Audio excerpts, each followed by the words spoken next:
I also want to talk about Berrettini's career because there is something that has happened with him that at face value might be a little strange to some people.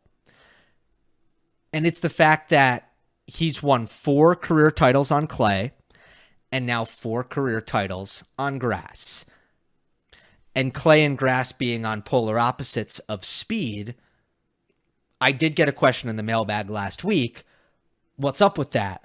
And I think, now that Berrettini has won his 4th career clay title, I do want to take this time to explain that. So surface preferences come down to weakness minimization and strength amplification. So whatever your strengths and weaknesses are as a player, it's about, does this surface complement those strengths and weaknesses? And in what ways does that happen?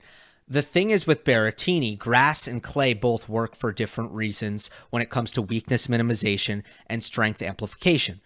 So let's start with grass. It's pretty obvious, right? The serve strength of Berrettini is amplified. But now let's look at his weakness. It's the backhand. But he does have a good slice. Now, if you don't drive your backhand well and you only slice, that is a limitation that opponents are able to take advantage of. But on grass, the slice is at its most effective. That's weakness minimization. His backhand goes from a weakness to not so much a weakness because the slice is so good. And I think that's pretty easy to get. But I think on clay, Berrettini's actually underrated because it's not as obvious how the surface helps him. But here's the answer, at least to me. His forehand is amplified due to the extra time he gets and the liveliness of the bounce. So it bounces up higher for him. He's good with that. And the heavy RPM he gets on the forehand, he gets to the ball maintains a lot of speed off the court surface because it's not like he's a flat hitter, right?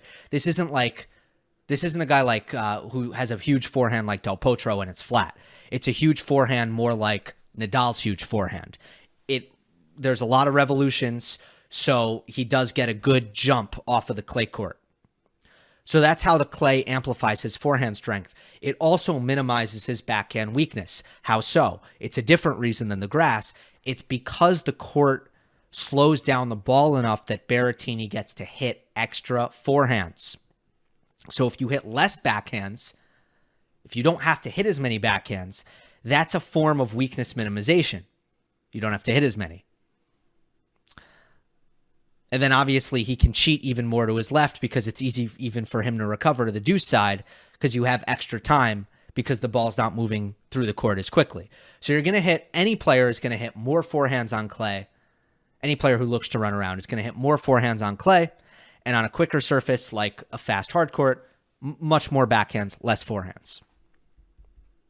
That is why Berrettini has won so much on clay and so much on grass. And hard court, it just doesn't do either, right? It doesn't really reward his slice. It doesn't slow down enough for him to get more forehands. It doesn't work in the way that grass and clay work for him.